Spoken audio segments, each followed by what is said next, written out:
RAM ప్రాజెక్టులో భాగంగా ALEAP మహిళా సమృద్ధి 15 రోజుల శిక్షణ ప్రోగ్రాం రెండో రోజు విజయవంతంగా జరిగింది. సంగారెడ్డి ఎస్ఎస్జి మహిళలకు నిపుణుడు తర్ఫీదును అందించారు. మీ ఆలోచన విధానం మీరు దారి క్రియేట్ చేసుకోవడమే కాదు, మీలాగా భయపడుతూ ఆగిపోయిన మహిళలు, మీలాగా ఏదో చెయ్యాలన్న ఆశ ఉన్న మహిళలు, మీలాగా నేను చేస్తానో చేయలేనో అని డౌట్ఫుల్గా ఉన్న మహిళలకు ఒక దారిలాగా ఉండాలా. ఎస్, మా ఊర్లో ఈమె రెడీ అయింది, ఇది ఈమె బిజినెస్ చేస్తుంది, డబ్బులు చాలా సంపాదిస్తుంది, నేను కూడా చేయగలను. సో నువ్వు ఎంతమందిని ఇన్స్పైర్ చేసావు, నువ్వు ఎంతమందికి ఒక దిక్సూచిగా నిలబడ్డావు, నువ్వు ఎంతమంది ఉమెన్ని హ్యాండ్ హోల్డ్ చేసావు అనే దాని మీదనే మీ సంతోషం, నీ పక్క వాళ్ళ సంతోషం. మనం బాగుండడం కాదు, మనతో పాటు ఎంతమందిని బాగుపరిచాము అన్నదే హిస్టరీ. ఒక మంచి వ్యాపార ఆలోచన ఉన్నా దానికి మార్కెట్లో అవసరం ఉందా, మనం పెట్టుబడి పెడితే లాభం వస్తుందా, ఇవన్నీ తెలుసుకోవాలంటే మార్కెట్ రీసెర్చ్ తప్పనిసరని We Hub chief innovation officer Zaharullah చెప్పారు. మీరు ఉత్పత్తి చేసే వస్తువు ముడిపి నుండి మార్కెట్లో ఉన్నదా, ఆ వస్తువుకు డిమాండ్ ఉందా, మీరు ఎంత ఖర్చు పెడతారు, ఎంత ఆదాయం వస్తుంది, అన్నీ ముందుగానే తెలుసుకోవాలని ఆయన సూచించారు. ఈ బిజినెస్కి ఎంత ఉంది టోటల్ మార్కెట్, మీకు ఎంత ఉంది మార్కెట్ చెప్పండి, మీరే చెప్పాలి. ఆలోచించండి అందరూ, ఒకసారి మీ మెదడుకు పెదును పెట్టండి. ఎంత మార్కెట్ ఉంది, ఎంతమంది కొనడానికి మీకు ఆసక్తి చూపిస్తున్నారు, మీ ప్రోడక్ట్, మీ యొక్క సర్వీసెస్ ఎంతమంది, అంతేనా?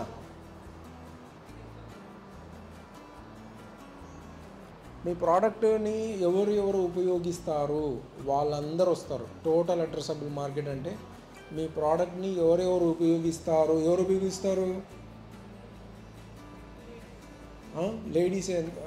లేడీస్ ఎక్కడున్నారు, ఏం చేస్తున్నారు, ఎలాంటి వాళ్ళు. సరే, ladies, only lady products services మీరు చేయాలనుకుంటున్నారు, అంతే కదా? సో అది ఎంతమంది ఉన్నారు లేడీస్? మన జనాభా ఎంత, మొత్తం జనాభా ఎంత, మన ఇండియన్ పాపులేషన్ ఎంత? 140 కోట్లు.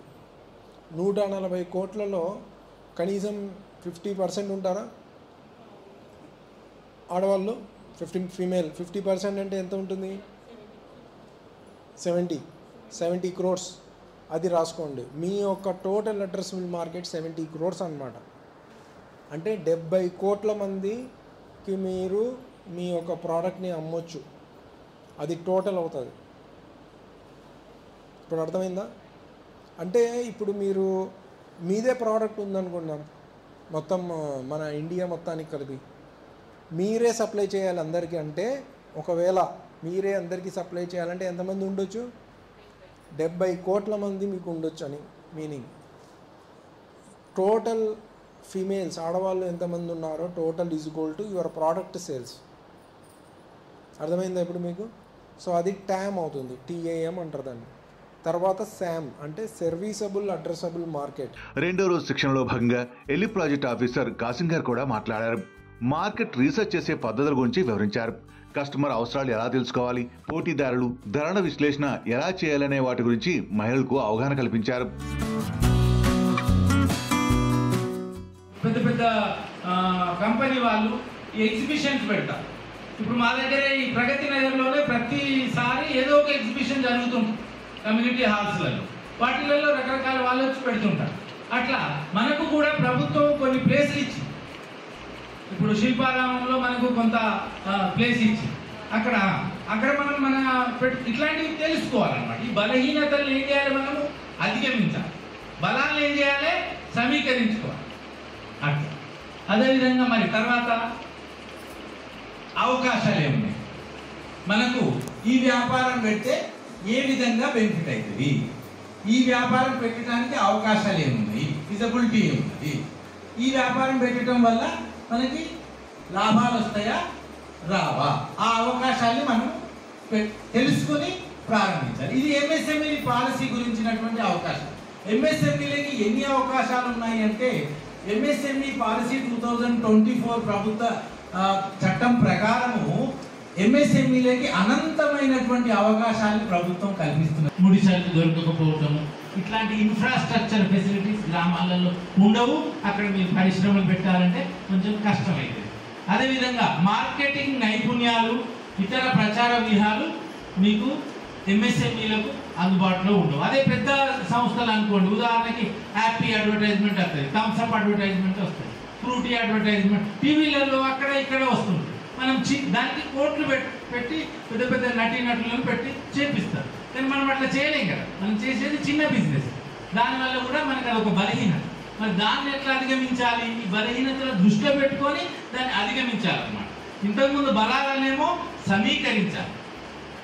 ఈ బలహీనతల్ని మనం మన దగ్గర ఉన్నటువంటి బలహీనతలు ఏంటి అని చూసి వాటిని మనము అధిగమించాలి. ఇప్పుడు సపోజ్ అలిప్ సంస్థలో ఖాళీ ప్లేస్ ఉంది, అక్కడ మీరు ఏదో వర్మి కంపోస్ట్ ప్రాజెక్ట్ చేద్దాం అనుకుంటున్నారు. దానికి అలిప్ సంస్థను అడిగితే వాళ్ళు ప్రొవైడ్ చేస్తారు. ఆ ప్లేస్లో మీరు అది చేసుకోవచ్చు.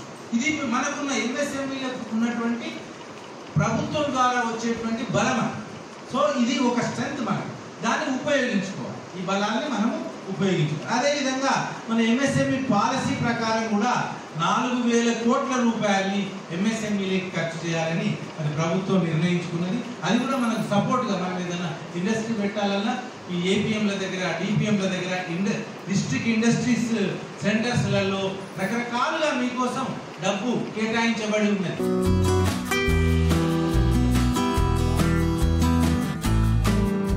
రెండవ రోజు శిక్షణతో మహిళలకు ఒక స్పష్టత వచ్చింది. తమ వ్యాపార ఆలోచన నిజంగా సాకారం కావాలంటే మార్కెట్లో ఎలా అన్వయించాలో ముందే తెలుసుకోవాలనేది వాళ్ళకి అర్థమయ్యే రీతిలో నిపుణులు వివరించారు.